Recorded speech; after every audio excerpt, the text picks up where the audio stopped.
नमस्ते। मैं हूं एडवोकेट पदम गिरी। एक बार फिर आपके सामने एक नए किस्से, एक नई कहानी, एक नई जानकारी के साथ। भारत की राजनीति में ऐसे बहुत सारे अद्भुत अद्भुत कारनामे हुए हैं जैसे शायद ही दुनिया की किसी और कंट्री में हुए हों। आज की पीढ़ी को तो बहुत सारी बातें पता भी नहीं है। आपको मालूम है, भारत में प्लेन हाईजैक करने वाले की सजा आजीवन कारावास या फिर मृत्युदंड होती है। लेकिन भारत में ऐसा भी एक बार हुआ है कि प्लेन हाईजैक करने वाले लोगों को एक पार्टी और उनके नेता ने विधायक बना दिया था, और इन हाईजैकरों की जो पैरवी करने वाले लोग थे उनमें से एक आदमी आगे चलकर इस देश का राष्ट्रपति बना था। दिमाग में घंटियां बजनी शुरू हो गई होंगी। थोड़ा पीछे चलते हैं, थोड़ी भूमिका बनाते हैं, उससे बात आपकी समझ में आ जाएगी। शास्त्री जी की संदिग्ध मौत के बाद सन 1966 में इंदिरा फिरोज गांधी प्रधानमंत्री बनी। तब तक पुराने जो घाघ कांग्रेसी थे वो उन्हें गूंगी गुड़िया कहते थे, लेकिन जल्दी ही इस गूंगी गुड़िया ने भारत की राजनीति का नियंत्रण अपने हाथ में ले लिया। जैसे जैसे भारत की राजनीति पर इंदिरा का नियंत्रण होता गया, वैसे वैसे के कामराज जैसे पुराने कांग्रेसियों से उनके संबंध खराब होते चले गए। आखिरकार 1969 में कांग्रेस पार्टी ने अनुशासनहीनता का आरोप लगाकर प्रधानमंत्री इंदिरा गांधी को पार्टी से निष्कासित कर दिया। कांग्रेस के 705 में से लगभग 446 सदस्य इंदिरा के साथ चले गए। उस समय इंदिरा के गुट को इंडिकेट और शेष बचे पुराने कांग्रेसियों के गुट को सिंडिकेट कहा जाता था। इंदिरा की लोकप्रियता देश में लगातार कम होती जा रही थी और इस तरह 1971 के आम चुनाव आ गए। इंदिरा जी के सामने राजनारायण ने चुनाव लड़ा। इस चुनाव के बाद कोई बहुत अधिक एक तरफा जिसे मैंडेट कहते हैं वो इंदिरा जी को नहीं मिला था। मजबूरी में उन्हें मोरारजी देसाई को उप प्रधानमंत्री और अपना वित्त मंत्री बनाना पड़ा। धीरे धीरे इंदिरा जी के विरुद्ध देश में माहौल बनता जा रहा था, और जब देखा कि पूरी तरह चुनाव से थोड़ा एक साल पहले ही जब पूरी तरह विरोध देश में उनके खिलाफ शुरू हो गया, तो इस चुनाव के यानी 1971 के चुनाव के 4 साल बाद राजनारायण ने इलाहाबाद उच्च न्यायालय में एक याचिका दायर की और उसमें कहा कि चुनावों में इंदिरा ने धांधली की थी, सरकारी मशीनरी का दुरुपयोग किया था। सुनवाई के बाद दोष सही पाया गया और न्यायालय ने इंदिरा जी का चुनाव अवैध घोषित कर दिया। साथ ही उन्हें अगले 6 साल तक कोई भी चुनाव लड़ने से रोक दिया गया। इससे इंदिरा जी नाराज हो गई और इंदिरा ने 25 जून 1975 को देश में आपातकाल लगा दिया। आपातकाल के दौरान इंदिरा के पुत्र संजय ने जनसंख्या नियंत्रण के लिए देश भर में जबरदस्त नसबंदी अभियान चलाया। अब एक एक्स्ट्रा खबर आपको देता हूं।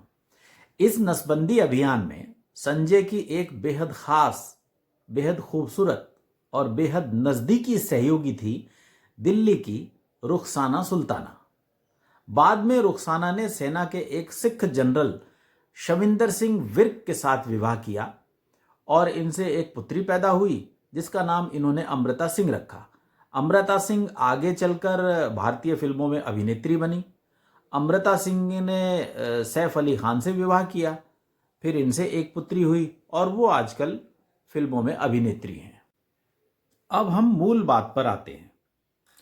सन 1977 में इमरजेंसी के बाद देश में जब दोबारा चुनाव हुए तो इंदिरा सत्ता से बाहर हो गई। मोरारजी देसाई प्रधानमंत्री बने और एक मामले में इंदिरा को गिरफ्तार करके जेल भेज दिया गया।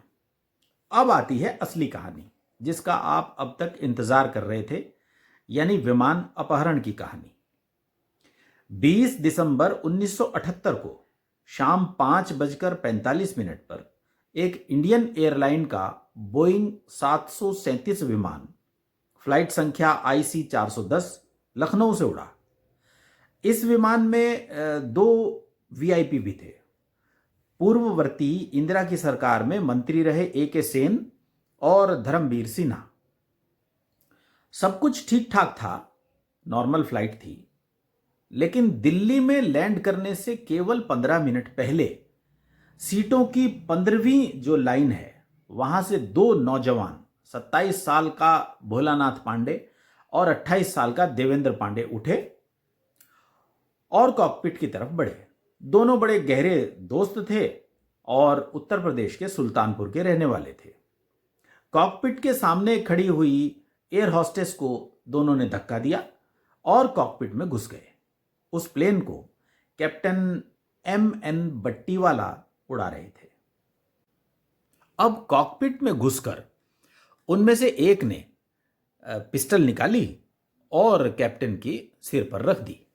दूसरे ने एक कपड़े में कोई चीज बंधी हुई थी वो दिखाई और कहा कि यह बम है, अगर हमारी बात नहीं मानोगे तो हम विमान को बम से उड़ा देंगे।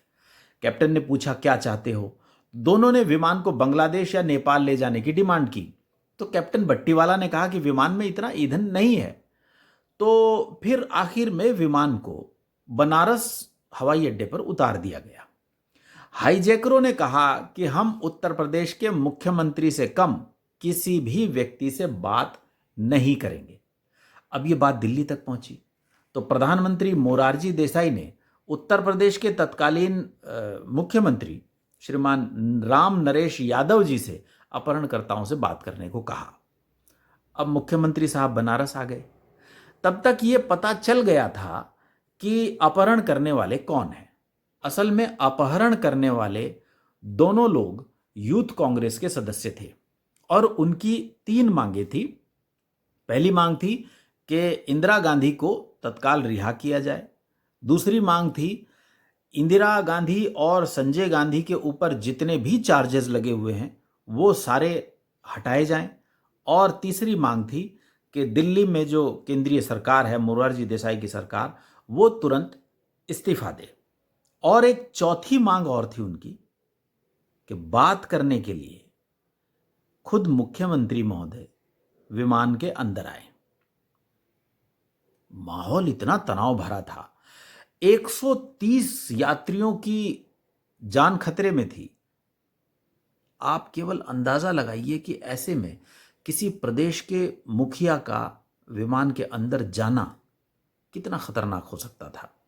लेकिन फिर भी मुख्यमंत्री राम नरेश यादव अंदर गए और उनसे बात की। ये बातचीत रात भर चलती रही।